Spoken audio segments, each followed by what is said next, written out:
Hola, mi nombre es Anel Portilla, soy estudiante de la Universidad Nacional Federico Villarreal de la Facultad de Odontología y el día de hoy le voy a traer un caso clínico. Se titula Infección odontogénica que progresa a fascitis necrotizante. Vamos a tener el reporte del caso. Es una mujer de 65 años que es vendedora de frutas por ocupación que se presenta al departamento de cirugía oral y maxilofacial presentando una hinchazón aguda del lado derecho de la cara asociada con dolor severo.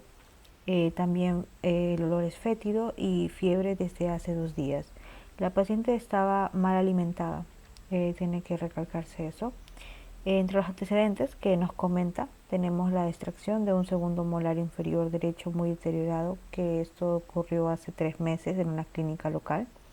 Después de esta extracción se desarrolló un dolor intermitente en esta región y 2 meses y medio después del dolor este dolor pues se volvió severo con exudación de pus de la cavidad de la pieza 4-7.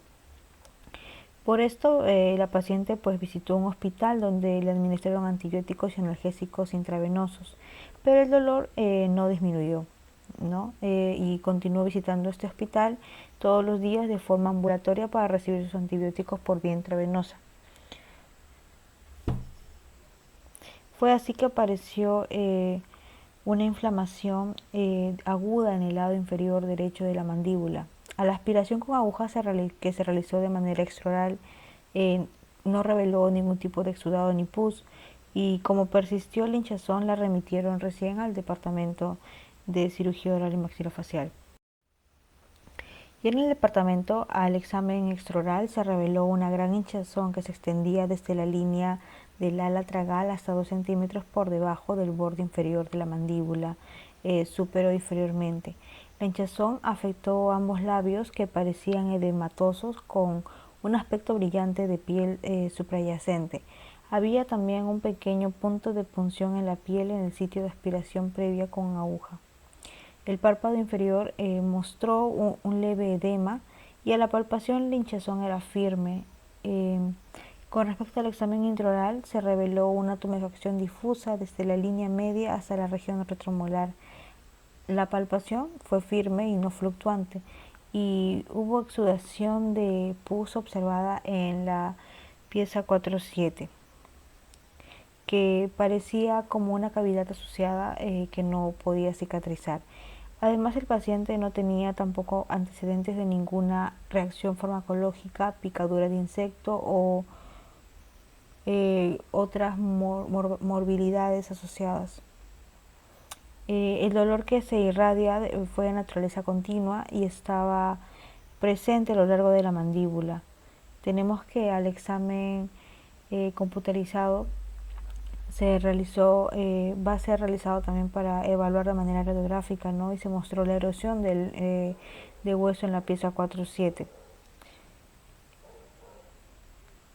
Este caso pues fue diagnosticado provisionalmente como osteomielitis aguda de la mandíbula, y el paciente recibió antibióticos empíricos como clindamicina de 600 miligramos por cada 8 horas, también los multivitamínicos Slaine en tabletas y el Sporlac con betatin, y que haga gárgaras ¿no? Durante un día a dos.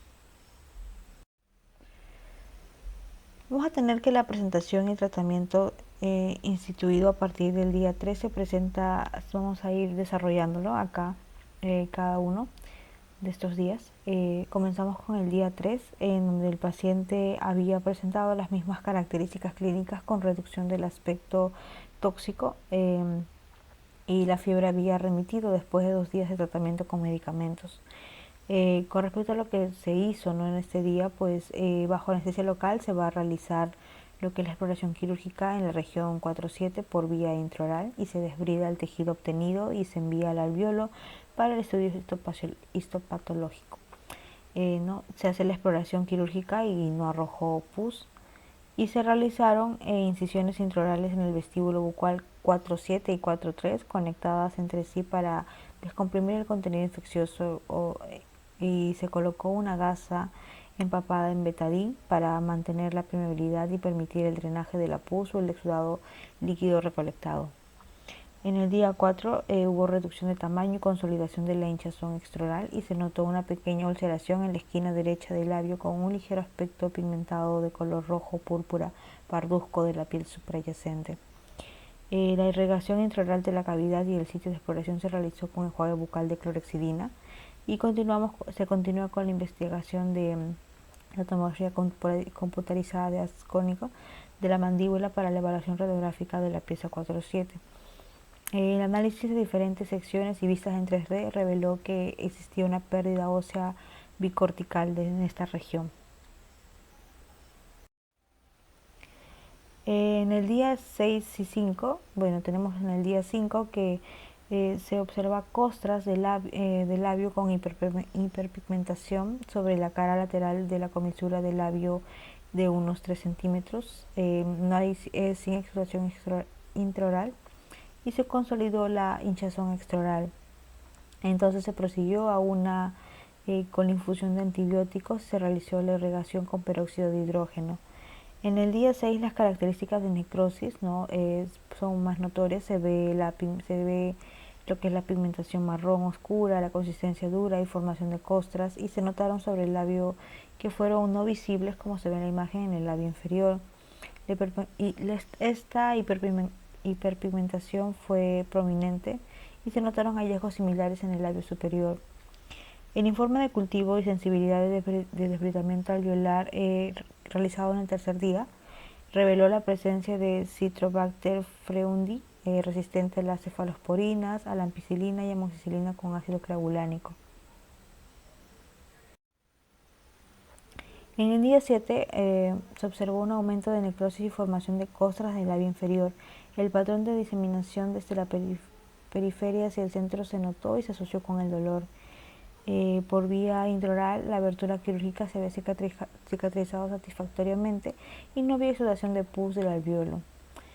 Con el fin de inducir el control de la vascularización del tejido, se realizaron múltiples punciones sobre la superficie costrosa del labio, pero no hubo signos de vascularización y se tomó una parte del tejido necrosado y el esfacelo adyacente para el cultivo y sensibilidad.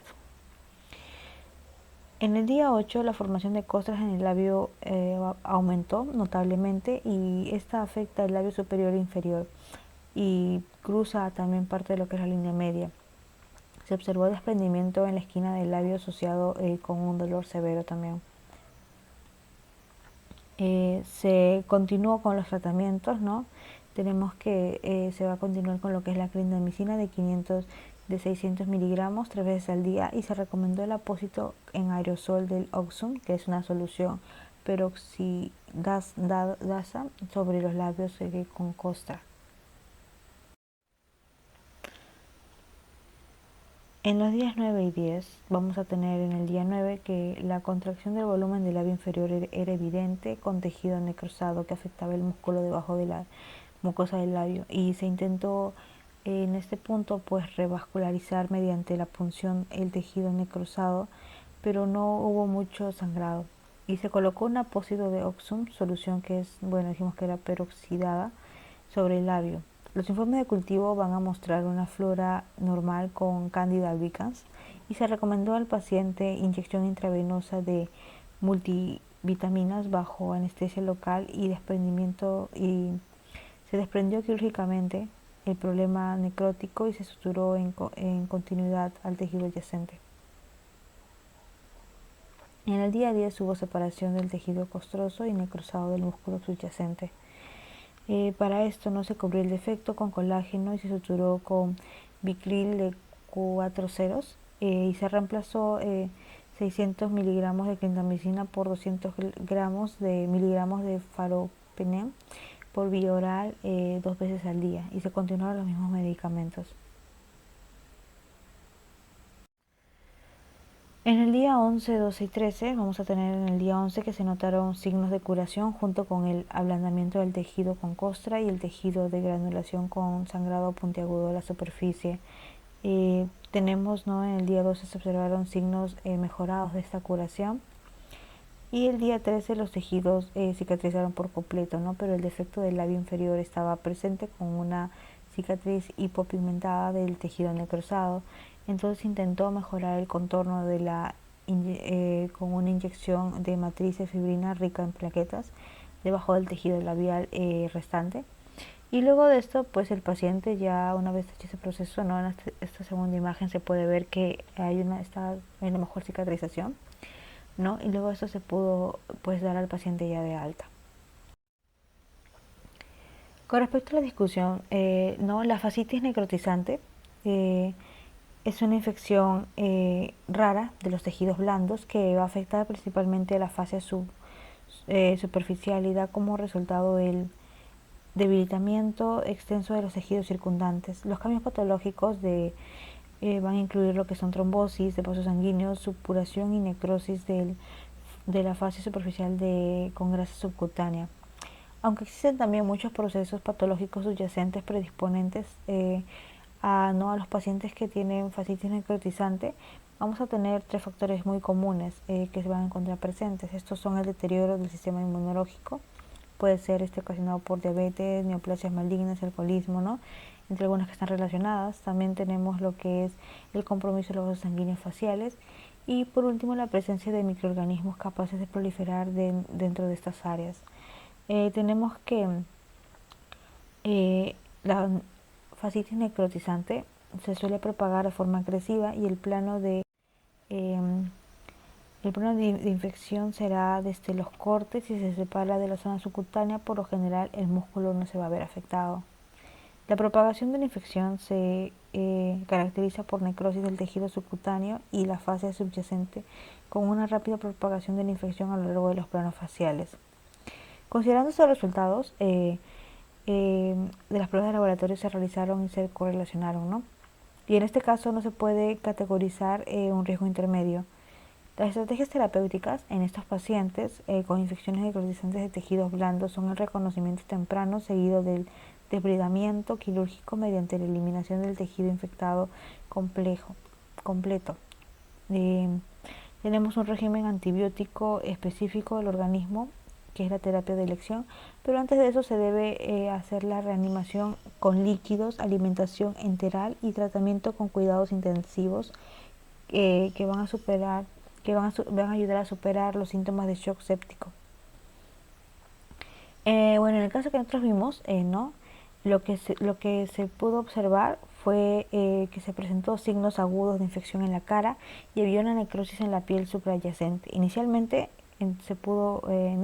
no hubo lo que fue una infección muscular primaria, pero finalmente la necrosis invadió el músculo y faltaba una infección por Clostridium y también había necrosis facial focal y microtrombosis de vasos persistentes pertenecientes a esta zona que cumple los criterios de diagnóstico de la fascitis necrotizante.